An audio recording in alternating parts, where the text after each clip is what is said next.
Good morning, everyone. Boker Tov. This week's Torah portion is Jethro, and it begins with the words, and Jethro, the father of Moses, heard everything that God had done for the Jewish people, and he decided to come and join the Jewish people in the desert together with his daughter Tzipporah and his grandchildren, Moses' two children, Gershon and Eliezer. And Rashi comments and says, what specifically did Jethro hear? And Rashi says he heard two things. He heard about the splitting of the sea and the war of Amalek, the attack of Amalek against the Jewish people. And the question is, we can understand that the splitting of the sea, the miraculous salvation and deliverance of the Jews and the drowning of the Egyptians, this unbelievable miracle inspired him and motivated him to want to come and join the Jewish people. And indeed he came and converted to Judaism. But why would the war of Amalek, the attack of the evil nation of Amalek against the Jewish people, why would that motivate him to come and join the Jewish people? If anything, why would you want to be a part of a nation that is hated, that is attacked for no reason? Why would you want to be a part of the Jewish people if there will be Amaleks in every generation that will rise up to kill us like Amalek did? The continuous anti-Semitic nations of the world. And one of the explanations is that on the one hand, we're proud to be Jewish because of our beautiful heritage, our glorious ancestry, all the miracles that God has performed for the Jewish people. We've overcome every enemy in Jewish history.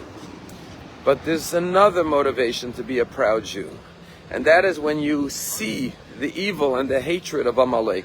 When you see there are people, there are nations that are filled and consumed with hatred and evil.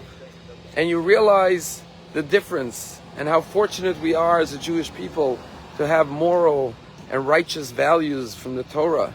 When we see that distinction between good and evil, we say, even if we are attacked, even if we are the victims of so much hatred, we are blessed and fortunate and proud to be a part of a nation that has righteous and good morals and values. We see the clear distinction between us and those who hate us. And I feel this is so relevant today. On the one hand, the Jewish people are wounded from a horrible, tragic attack of October 7th and the ongoing pain and suffering in Israel. But on the other hand, there's a Jewish pride that comes from the fact that when we see how wicked, how evil, how barbaric human beings can become, whether it's Hamas or the Nazis in the last generation, we realize, thank you, God, for giving us your Torah, which is what distinguishes us, that we have moral clarity, we have righteous values, that we seek goodness and kindness and peace for mankind, rather than the evil and the destruction of our enemies. And when we see so many people in the world, including here in America on college campuses, who are blinded with ignorance and hatred, we say, thank God we are part of the Jewish people, that we understand what goodness is and what evil is, and we could distinguish between the two. Last night we had Dan Scheiner and Noa Tishby speaking in the synagogue, and she talked about being in Israel recently and the spirit of the Israeli people.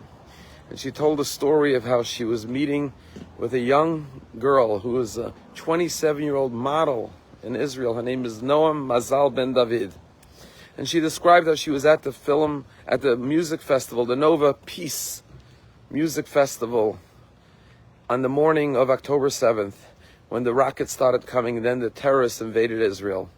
And she and her boyfriend David, who were there together, ran and they saw two dumpsters. And so they jumped into the dumpster, together with about 16 Israelis. And they huddled in the dumpster, hoping to avoid the terrorists. And then she said a terrorist came and threw a grenade into the dumpster. And she said about 13 of the 16 Israeli young boys and girls who were hiding in the dumpster were killed by this grenade. She said she and her boyfriend survived.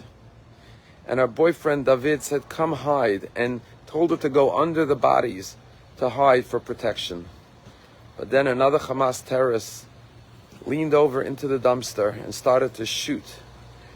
And because she was hidden underneath the bodies, she survived, but her boyfriend was murdered, riddled with bullets by the Hamas terrorists. And Noa Tishby describes how she's listening to the story from this 27-year-old Israeli model, Noam Mazal Ben David, and they're both weeping as they tell the story how she knew all the 13 people. They were all her friends who died together, and how she survived under the bodies in the dumpster, and how her boyfriend saved her by telling her to hide underneath, and how she lost her brother. But then through her tears, at the end of her story, she looks at Noah with a smile and says, Noah, we will still dance again. We will dance together. This is the beautiful strength and courage and bravery and optimism of the Jewish people in the darkest hour. And so yes, when we hear about Amalek, when we hear about modern day Amalek attacks, we say we need to join the Jewish people, because if you're not part of the solution, you're part of the problem. And therefore we need to, Amalek attacks the Jews, and Yisro says, I need to join the Jewish people and stand with the Jewish people, as so many righteous Gentiles around the world